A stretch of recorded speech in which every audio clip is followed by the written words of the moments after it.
ముఖ్యమంత్రి గారు మేము అలసిపోయినామండి. మీరు పెట్టే అవమానం, ఈ వ్యవస్థలో మాకు జరిగే అవమానాన్ని, అన్యాయాన్ని చక్కదిద్దే స్థితిలో మీరు లేరు. కారణం ఏమిటో మీరే చెప్పాలి. దీనికి కారణం ఏమిటి? నీ వెనుక గొంతులు దవ్వుతున్నారు నల్లి కుట్లోలు ఎవరు చెప్పమంటావా?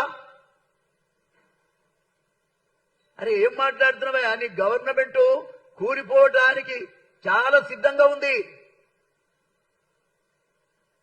నువ్వు ఒక్కడే పని చేస్తే కుదరదు కదా. వర్గీకరణకు వ్యతిరేకంగా, వర్గీకరణ అయిన తర్వాత కూడా వ్యతిరేకంగా, దానికి ప్రభుత్వ నిర్ణయానికి వ్యతిరేకంగా మీటింగ్లు పెడితే నువ్వు ఏమైనా చేయగలిగావా?